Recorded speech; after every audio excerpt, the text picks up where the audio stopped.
April 29 மாலை 5 மணிக்கு மேல திரிதிய நட்சத்திரம் ஆரம்பமாகுது.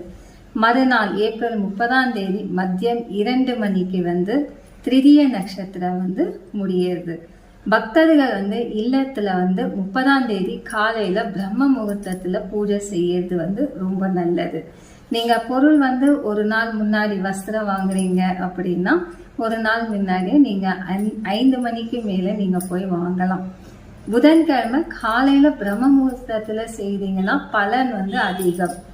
ஒரு நாள் முன்னாடியே வீடெல்லாம் சுத்தம் பண்ணி வச்சிருங்க. புதன்கிழமை காலையில ஸ்நானம் செய்துட்டு வாசல்ல தண்ணி தெளிச்சு கோலம் போட்டுட்டு துளசி மரம் இருந்துச்சுன்னா மஞ்சள் குங்குமம் வைத்து ஏதாவது ஒரு வஸ்திரம் போடுங்க. வெத்தலை பாக்கு பழம் வைத்து தீர்த்த தண்ணி வச்சுட்டு 2 விளக்கு ஏற்றிடுங்க. வாசல்ல 2 விளக்கு மாத்தோரணம் போட்டுடுங்க. பூஜை அறையில பூவால